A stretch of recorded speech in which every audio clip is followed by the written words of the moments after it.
একজন মুসলিম হিসেবে এই প্রশ্নগুলোর উত্তর আপনার জানা উচিত। দেখুন, আপনি কয়টির সঠিক উত্তর দিতে পারেন? 1 হজরত মুহাম্মদ সাল্লাল্লাহু আলাইহি ওয়াসাল্লাম কিসের তৈরি? এ আগুনের তৈরি, বি নূরের তৈরি, সি মাটির তৈরি।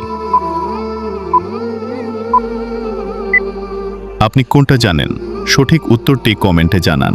2 ইসলামের প্রথম স্তম্ভ কোনটি?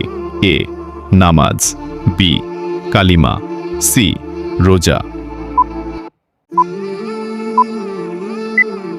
সঠিক উত্তরটি হবে অপশন বি কালিমা। 3 দাজ্জালের ফিতনা থেকে মানুষকে কোন সূরা রক্ষা করবে? এ সূরা ইয়াসিন, বি সূরা কাহফ, সি সূরা ইখলাস। সঠিক উত্তরটি হবে অপশন বি সূরা কাহফ।